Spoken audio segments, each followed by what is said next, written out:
Coucou la famille, bienvenue sur la chaîne. Heureux de vous retrouver aujourd'hui pour une nouvelle vidéo. Victoire du Real Madrid, 1-0 face à l'Athletic Bilbao. Suite à la défaite face à Arsenal, le Real Madrid était dans l'obligation de remporter ce match et remporter les 3 points afin de garder quand même un minimum de distance avec le Barça. Ceci étant dit, la mission accomplie, mais la manière reste ça reste à désirer. Parce que je suis désolé, aujourd'hui, vu l'absence de Kylian Mbappé, on repart sur les anciennes bases de Carlo Ancelotti, le fameux 4-4-2. On a eu un milieu de terrain Bellingham, Ceballos, Tchouaméni et Luka Modric. Comment vous dire? Bon, déjà, de base, ce milieu de terrain-là, pour moi, il y a un problème. Parce qu'on l'a vu aujourd'hui, au niveau de la créativité, il y a eu un grand problème au niveau de cette équipe. Parce qu'aujourd'hui, vous savez ce que j'ai vu, ce que j'ai retrouvé, moi? J'ai retrouvé le Real Madrid de la saison dernière. Pas la bonne version où le Real arrivait à quand même imposer un certain rythme à son adversaire. Un Real Madrid qui maîtrise le momentum. Pas du tout. J'ai l'impression d'avoir retrouvé le Real Madrid de l'année dernière, mais le Real Madrid du début de saison. Le Real Madrid qui comptait sur un Jude Bellingham pour marquer un but à la dernière seconde face à Almeria. Le Real Madrid qui comptait sur un Jude Bellingham pour marquer un but face au Barça. C'est ce Real Madrid-là que j'ai retrouvé. Un Real Madrid qui ne faisait que balancer des longs ballons. Ils ouvraient le jeu quand il ne fallait pas ouvrir le jeu. Des passes gâchées à droite et à gauche. Franchement, je me suis dit, mais il y a... Mais c'est pas compliqué. Franchement, c'est pas compliqué. Je peux comprendre que l'équipe en face est un petit peu c'est fatigant de jouer l'Athletic Bilbao. Ils jouent à 10 derrière, ils sont solides, ils défendent ensemble, ils attaquent ensemble. On l'a vu en milieu de semaine. Arsenal, ça a été presque, je ne vais pas dire le même cas de figure, mais on a vu une équipe qui était solidaire. Donc quand tu joues face à ces gens d'équipe qui jouent bloc bas, tu as un Real Madrid qui possède le ballon, mais qui ne sait pas quoi en faire. Et l'Athletic Bilbao en a profité. L'Athletic Bilbao a joué un match solide défensivement.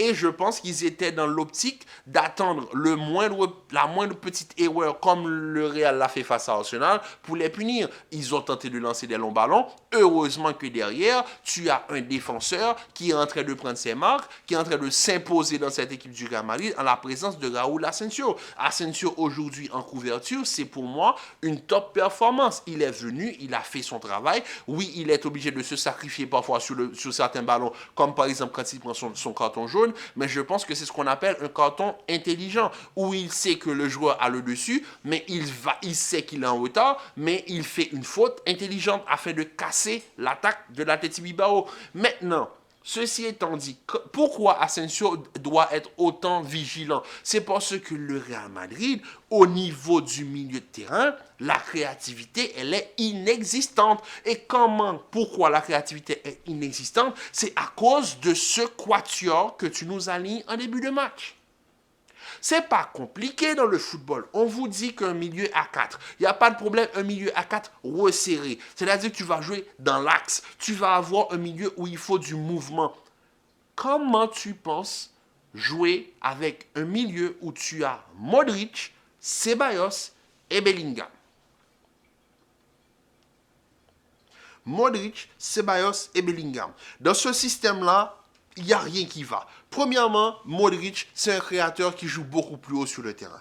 Mais Modric, je ne sais pas si c'est des consignes qui lui ont été données, Modric a, je pense, a comme but, quand il est aligné sur le terrain, de remplacer un Toni Kroos dans le fait de donner le tempo du jeu. C'est-à-dire, il doit jouer beaucoup plus bas, mais Modric n'a jamais été un joueur qui joue aussi bas. Ça, c'est déjà la première erreur du système de l'utilisation de Luka Modric. Luka Modric, tu le fais jouer beaucoup plus haut, il est beaucoup plus à l'aise. Même s'il prend de l'âge, il est beaucoup plus à l'aise. Tu le mets dans un milieu où il y aura énormément de pression. On les connaît, l'Athletic Bilbao. C'est une équipe qui va te rentrer dans l'art et on l'a vu aujourd'hui. Donc forcément, tu sais que dans ce genre de match, il te faut du physique. Tu mets Modric dans ce système et tu le mets dans un rôle de meneur de jeu un petit peu reculé, associé à Tchouaméni, associé à Ceballos, qui lui est déjà dans ce rôle de meneur de jeu reculé. C'est-à-dire qu'il y a une cassure quand les trois sont derrière et que Bellingham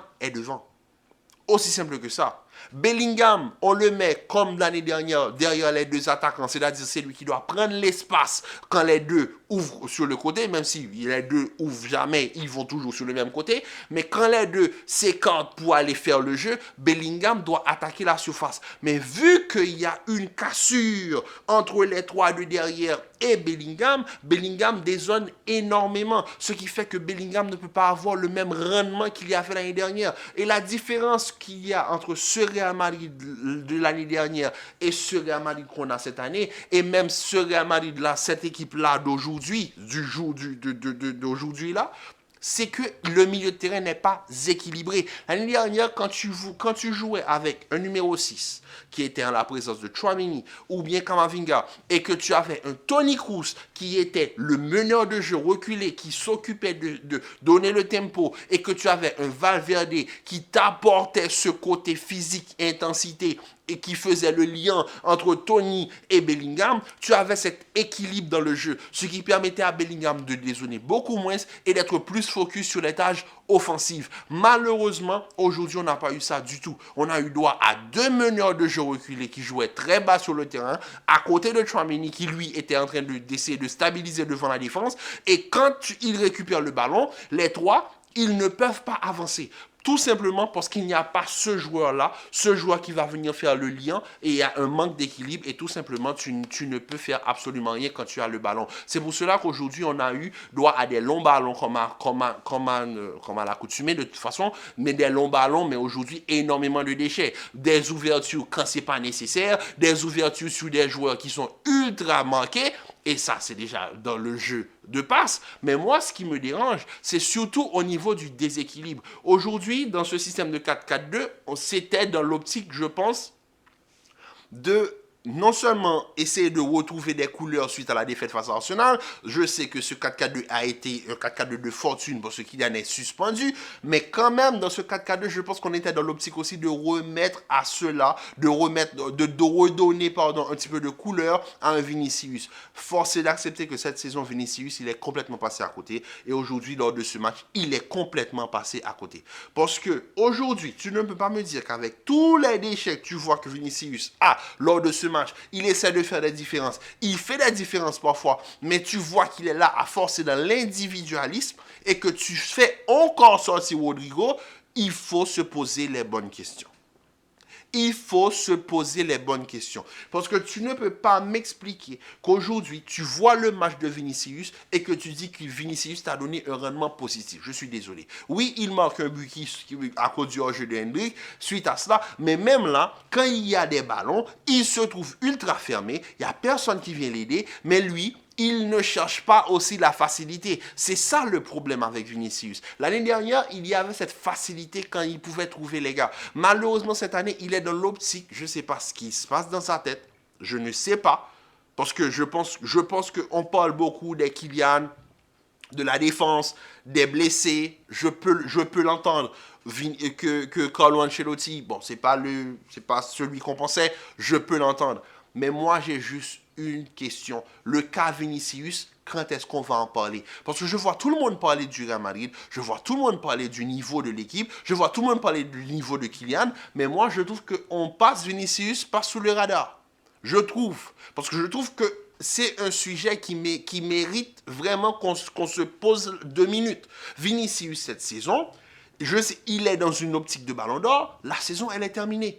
C'est fini. Il n'y a plus de saison. La Ligue des Champions, tu es éliminé. En Liga, si pour la gagner, il faut que le Barça te permette de la gagner. Et je ne pense pas que le Barça va te laisser gagner cette Liga. La Coupe du Roi, tu dois aller jouer le Barça encore une fois, sachant que tu as déjà pris 2 raclés cette saison de la part du Barça, et 1 à 10 contre 11 quand même. C'est compliqué. Donc là, je pense que pour le reste de la saison, il nous reste 8 matchs. Pour les 8 matchs, bon, maintenant 7 matchs. Pour les 7 derniers matchs de la saison, je pensais que le Real Madrid allait utiliser ces matchs, surtout pour se préparer aux deux classicos, parce que c'est les deux matchs les plus importants de la saison. C'est un match qui va peut-être déterminer le futur de la Liga, et l'autre qui est une finale directe pour un trophée. Donc je pensais qu'on allait quand même utiliser ces matchs pour se mettre à cela, pour travailler quelques systèmes, pour vraiment trouver un système permettant d'essayer au moins de déjouer le Barça. Force est d'accepter que ce n'est pas le cas. On l'a vu aujourd'hui, le Real Madrid face à une équipe qui joue bloc bas, eh bien, ils n'y arrivent pas. Et quand les équipes, ils savent. Le Real Madrid, ils vont lancer des longs ballons. Donc, pas la peine de jouer trop haut. On va juste jouer un petit peu plus bas. Et on va leur rentrer dans l'art. Comme l'a fait Arsenal. On va jouer le côté mental. On va les faire douter. On va les faire reculer. On va essayer de les mettre en situation de danger afin de pouvoir en profiter. Maintenant, heureusement, aujourd'hui, qu'on a eu droit à une solide version de Raúl Asensio, mais suite à cela, moi je le répète encore une fois, ce Real Madrid-là, il y a un problème. Il y a un problème. Il y a des cas qui passent sous le radar. Le cas Rodrigo, ça passe sous le radar. Rodrigo, qui pour moi mérite entièrement son temps de jeu, mais qui pour moi est sous-évalué. Un Vinicius qui pour moi cette année est complètement à la ramasse. Je trouve qu'on a été assez tolérant, que certaines personnes ont décidé de l'ignorer, mais c'est un cas sur lequel il va falloir se poser. Le cas Mbappé, au niveau de l'attaque, il va falloir se poser les bonnes questions. Si Mbappé, c'était la bonne recrue, et si oui, dans quel système il faut le faire évoluer pour le mettre en bonnes conditions. Le cas Hendrick et le cas Arda, le cas des remplaçants, le cas de la rotation. Il y a tellement de problèmes au niveau de cette équipe qu'on ne sait même pas par où commencer. Donc moi-même, j'aurais pensé quand même que suite à la débâcle de ce que cette saison a été pour nous, parce que nous, en tant que fans du Real Madrid, cette saison, ça a été une débâcle, je pensais qu'on allait utiliser les derniers matchs de la saison pour quand même non pas faire des rotations, mais vraiment travailler quelque chose nous permettant de focus sur les deux matchs les plus importants, c'est-à-dire les deux derniers classicos de la saison. Parce que si tu perds les deux classicos, tu perds les deux trophées. C'est aussi simple que ça. Donc, tu joues le Barça dans 3 semaines. Et tu as la finale de la Coupe du Roi tout de suite après. Donc, je pensais quand même qu'on allait essayer de se trouver quelques petits trucs. Mais aujourd'hui, j'ai eu droit à un Real Madrid version... Non, pas même version.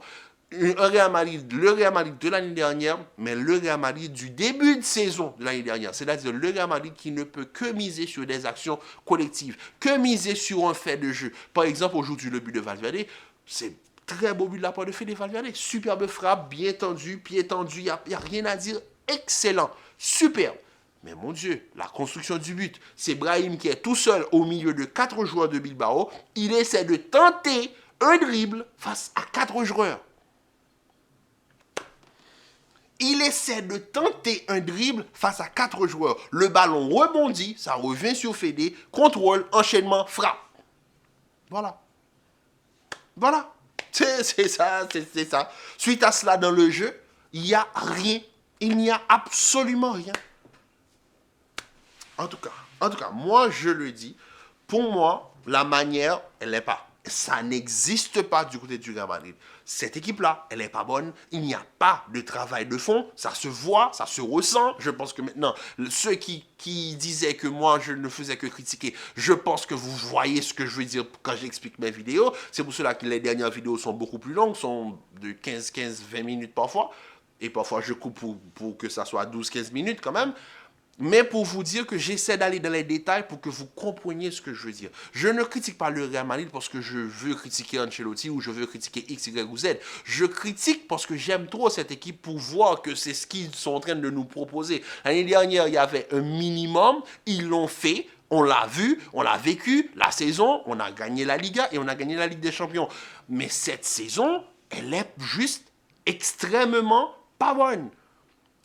Je ne veux pas utiliser de mots trop forts, mais quand tu regardes cette équipe cette saison, tu te poses des bonnes questions, tu te demandes si les joueurs qui étaient là l'année dernière, si c'est leur petit frère ou leur petit cousin qui sont venus jouer pour le Real Madrid. Parce que je ne peux pas cautionner qu'aujourd'hui on joue face à Bilbao et que Bilbao joue bloc bas, on a un milieu de terrain incohérent, parce que déjà sur le papier, je le répète, je l'ai expliqué plus tôt dans la vidéo, les deux meneurs de jeu reculés, ça ne fonctionne pas. Modric n'est pas un meneur de jeu reculé. Depuis le début de la saison, on le force à jouer ce rôle de meneur de jeu reculé. Il ne peut pas le faire, parce que ce rôle-là te demande un corps physique que Modric n'a pas. Ensuite, tu me mets Ceballos, il n'y a pas de problème à ce moment-là. Quand tu mets Modric, tout le monde va plus pencher le jeu.